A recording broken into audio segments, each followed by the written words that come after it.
تو میرا جی چاہا کہ میں دو جملے اور اضافہ کروں اور اجازت لے لوں. یاد ہے نا, یاد ہے کہ شام کے وقت سید سجاد سکینہ کو گود میں لے کر قید خانے سے باہر بیٹھ جاتے تھے شام کے وقت.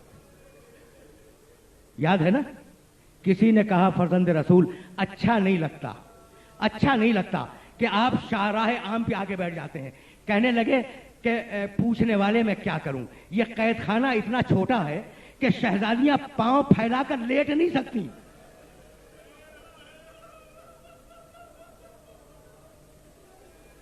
بس تقریر تمام ہو گئی. اب تقریر کے آخری جملے سنو, آخری جملے. چھوٹا سا قید خانہ, بیبیاں سو رہی ہیں, بیبیاں قید خانے میں سو رہی ہیں. اچھا فرش نہیں, زمین پہ سو رہی ہیں. اچھا عزیزو رک جاؤ. معلوم ہے نا کہ جب قافلہ پلٹ کے مدینے گیا تو مدینے کی بوڑھی عورتیں آئیں شہزادی زینب کے پاس. آرام سے سننا. کہنے لگیں بی بی یوں تو آپ پر بڑی مصیبتیں گزری, آپ سے پوچھنا یہ ہے کہ آپ کے لیے سب سے بڑی مصیبت کیا تھی, سب سے بڑی مصیبت کیا تھی. شہزادی زینب رونے لگیں. کہا پوچھنے والی کیا پوچھتی ہے, ہم آل محمد کے لیے سب سے بڑی مصیبت شام کا قید خانہ. کہا بی بی قید خانے میں کیا ہوا, وہ سب سے بڑی مصیبت قید خانے کی کیا تھی؟ تو رو کے فرمایا کہ ہم آل محمد کے لیے سب سے بڑی مصیبت یہ تھی کہ جب سورج ڈوبتا تھا تو وہ بچی جو باپ کے سینے پر سونے کی عادی تھی وہ رونے لگتی تھی اور روتی روتی پکارتی تھی کہ بابا مجھے نیند آ رہی ہے, بابا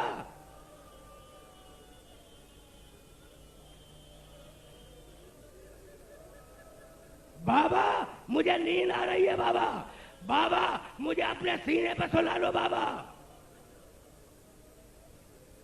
یہ کہتی جاتی تھی اور روتی جاتی تھی اور روتے روتے سو جایا کرتی تھی. یہ تھی ہم آل محمد کی سب سے بڑی مصیبت.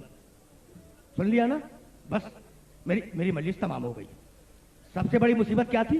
بچی روتے روتے اور بابا کو پکارتے پکارتے سو جاتی تھی. یہ تھی سب سے بڑی مصیبت. آدھی رات کے قریب, آخری جملہ ہے, آدھی رات کے قریب بیویاں سو رہی تھی, اندھیرا تھا. اتنے میں شہزادی زینب نے اپنے سر پر کوئی چیز محسوس کی.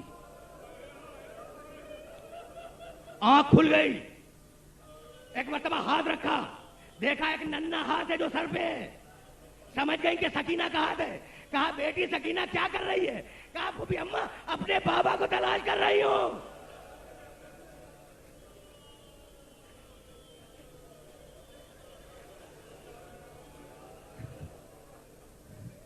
پھوپھی اماں بس آخری جملہ سنو. پھوپھی اماں اپنے بابا کو تلاش کر رہی ہوں. کہا بیٹا تیرا بابا تو مارا گیا, کہا نہیں پھوپھی اماں نہیں, میرے بابا بھی یہیں موجود تھے اور میرے بابا اکیلے نہیں تھے, ایک بزرگ بھی تھے, ایک بوڑھی خاتون بھی تھی, اور میرے بابا نے تعارف کرایا تھا کہ بیٹی سکینہ یہ تیرے دادا علی مرتضیٰ ہے.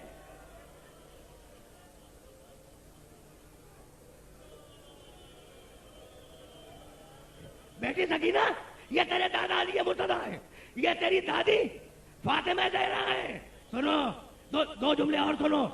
کہنے لگی بچی کہ پھوپھی اماں میری دادی نے مجھے اپنی گود میں بٹھلایا تھا, میرے سر پہ ہاتھ پھیرا اور مجھ سے پوچھا تھا کہ بیٹی تیرے کانوں کا درد اب کیسا ہے؟ تو پھوپھی اماں میرا بابا یہی تھا, میں اپنے بابا کو تلاش کر رہی ہوں. بیویاں اٹھ گئی اور سمجھ گئی کہ بچی نے خواب دیکھا ہے. شہزادی زینب نے بچی کو گود میں لیا, ٹھپکیاں دینی شروع کی, لیکن بچی کا رونا بند نہ ہوا. ایک مرتبہ ام کلثوم اٹھی, کہا بہن میری گود میں دے دو. بچی کا رونا بند نہ ہوا. بچی ایک بیوی کی گود سے دوسری بیوی کی گود میں جاتی رہی, بچی کا رونا بند نہ ہوا. اتنے میں بیمار امام زنجیروں کا لنگر کام کے اٹھا. کہا پھوپھی اماں سکینہ کو میری گود میں دے دے. اجرکم اللہ. شاید بچی سو جائے, بیمار امام نے بچی کو گود میں لیا اور بچی واقعا سو گئی. آخری جملہ سنو, بچی واقعا سو گئی. ایک مرتبہ سجاد نے کہا پھوپھی اماں سکینہ سو گئی, اب اسے زمین پہ لٹا دے. زینب آئی, بچی کو گود میں لیا اور فقط ایک جملہ کہا, بیٹے سجاد انا للہ و انا الیہ